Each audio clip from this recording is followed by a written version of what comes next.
Eh bien, Monsieur Berville, vous avez un peu plus de temps que les autres, mais pas trop quand même. Parce que... Et un peu moins que tu le souhaitais probablement. Merci beaucoup, Monsieur le Président, Monsieur le Ministre, mes chers collègues. Je dois dire que c'est vraiment en effet un plaisir d'enfin avoir cette audition qui nous permet d'étudier, de discuter du projet de loi relatif au développement solidaire et à la lutte contre les inégalités mondiales. C'est vrai que ça fait plus de 2 ans et demi que l'on discute, qu'on le travaille, qu'on l'amende, qu'on l'améliore. Et au fond, vous l'avez très bien dit, Monsieur le Président, ce texte de loi n'a peut-être jamais été aussi pertinent. Alors ça n'a peut-être jamais été aussi périlleux de le proposer maintenant, parce qu'aller dire qu'on va augmenter les financements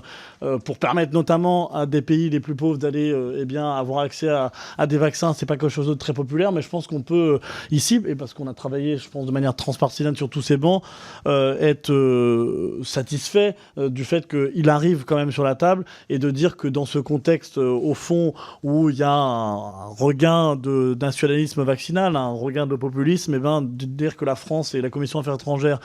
portent ce texte de loi-là et l'assument complètement, c'est quelque chose que je pense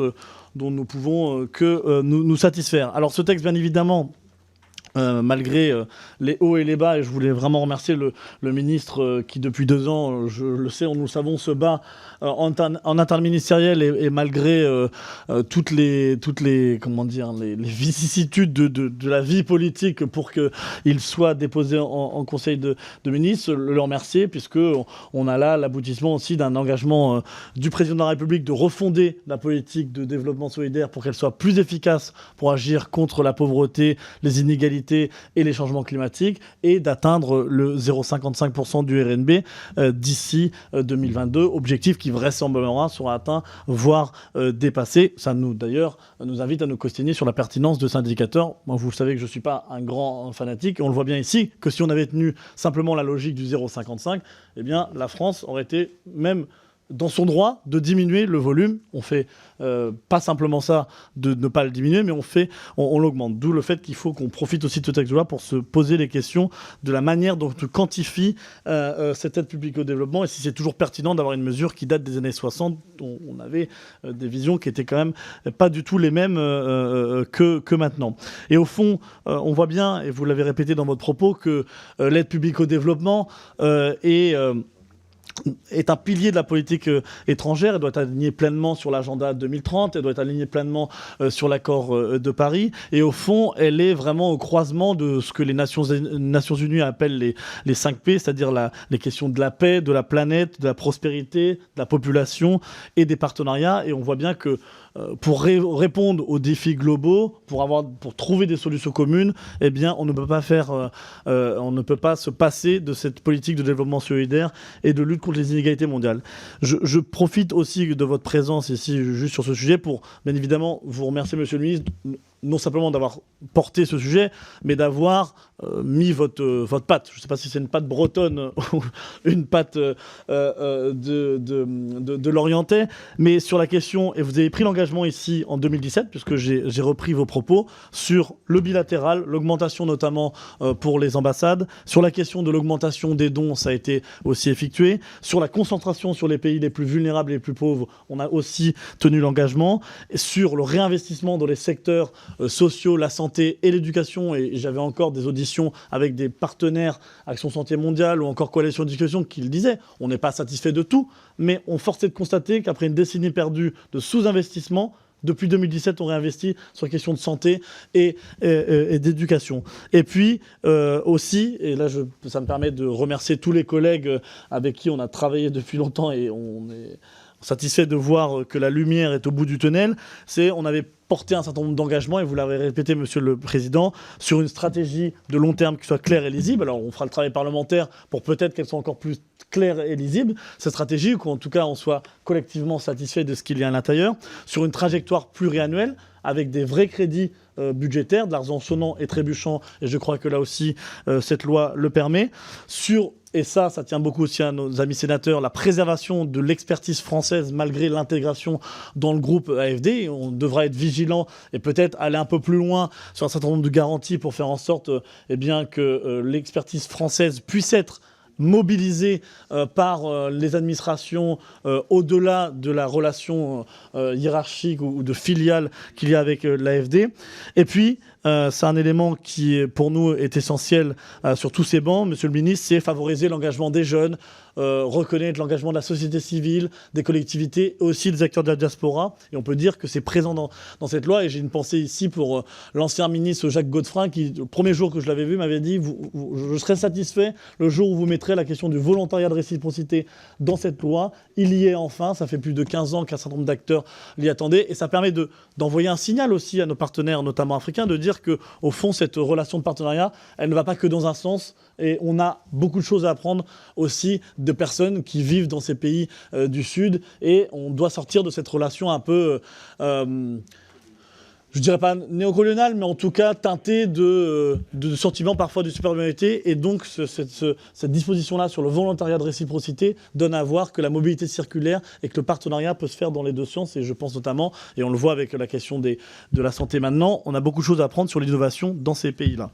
Et donc au fond, on veut tous faire en sorte que ce texte de loi soit le moment de démocratiser cette politique de développement, d'en faire l'affaire de tous, de la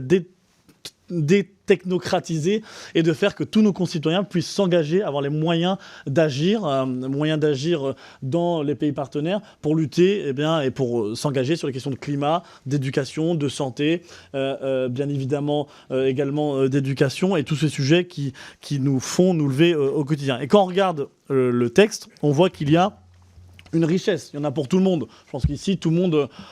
peut y trouver un élément qui l'intéresse, un élément qui le touche. Donc ce texte est composé de 3 titres et de 9 articles. Et ce texte montre bien, comme vous l'avez dit, Monsieur le Ministre, que, au fond, que le local et le global sont totalement liés. Et si je reprends de certains nombres les différents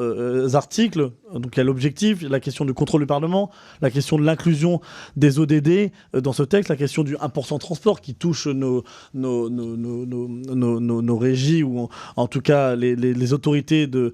transport, la question du Conseil national du développement et solidarité internationale, la question de la diaspora, la question du volontariat, la question du statut de l'AFD, la question de l'intégration d'Expertise France, la création d'une commission indépendante d'évaluation et enfin la question de l'accueil des organisations. Tout ça pour dire que ce texte est riche et ce texte va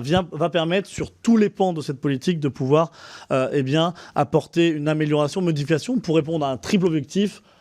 éradiquer la pauvreté, ou en tout cas mieux lutter contre l'éradication de la pauvreté, lutter contre les inégalités mondiales et faire en sorte de préserver nos biens publics mondiaux et de lutter contre les changements climatiques. Et donc j'arrive à mes questions, Monsieur le Ministre, Monsieur le Président et mes chers collègues. Au fond, on peut résumer ce texte de loi en 5 dimensions. Et je vais poser tout de suite les questions sur les dimensions. Sur la première dimension, pilotage et stratégie, on voit bien qu'il y a maintenant une ligne de commandement du CPD, du Conseil présidentiel de développement, jusqu'au CLD, le Conseil local de développement, si on peut le résumer ainsi. Mais est-ce que vous pouvez nous préciser quelles sont au fond les garanties, je ne dirais pas juridiques, mais si quasiment juridiques, qui permettent à l'ambassadeur sur le terrain d'être ce chef de file? Parce qu'il ne faudrait pas que, au fond, ce ne soit que la conséquence de relations interpersonnelles et qu'on ait vraiment des dispositifs qui permettent à l'ambassadeur d'être le chef de l'équipe France et au fond d'avoir la cohérence des politiques publiques qui est demandée pour être le plus efficace possible et de répondre à un objectif politique. Parce que celui qui rend compte devant le président de la République, c'est l'ambassadeur. La deuxième, c'est la question de la financement et du budget. Alors, on a une vraie trajectoire budgétaire dans ce texte de loi-là, mais j'aurais été intéressé, parce que c'est vrai que j'ai jamais eu l'occasion de vous la poser, alors que je le fais maintenant. Quel est votre regard sur le 0,7% du RNB? Est-ce que vous considérez que c'est au fond pas un instrument, mais une mesure qui est peut-être à revoir, dépassée? Non pas qu'il faut baisser, mais qui ne correspond peut-être plus à la réalité des choses. Et est-ce que vous pouvez aussi nous préciser les 100 millions d'euros qui sont indiqués d'augmentation, à quoi ils correspondent à peu près? Est-ce qu'au fond, les 100 millions correspondent à des engagements précédents qui ont été pris et qui vont pouvoir être financés, ou est-ce que c'est 100 millions d'euros parce qu'il y a un certain nombre de financements, de projets que vous avez envie de faire?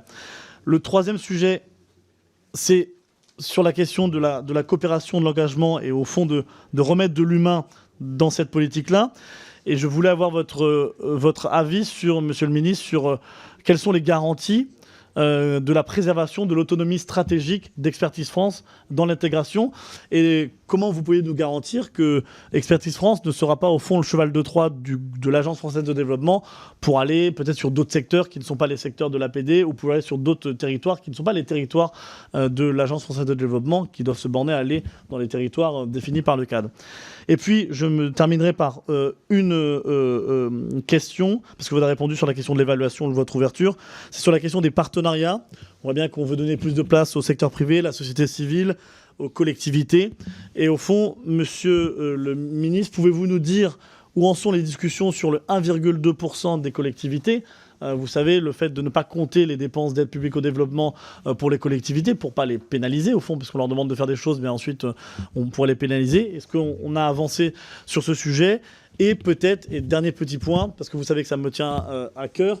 pouvez-vous, en termes de partenariat, revenir, alors c'est pas dans le texte de loi, mais c'est la notion d'innover, c'est la notion aussi de soutenir les plus petits projets, revenir sur le lancement que vous avez effectué du Fonds d'innovation pour le développement et en quoi ce Fonds d'innovation pour le développement symbolise, ou pas d'ailleurs, pour vous, les ambitions nouvelles de faire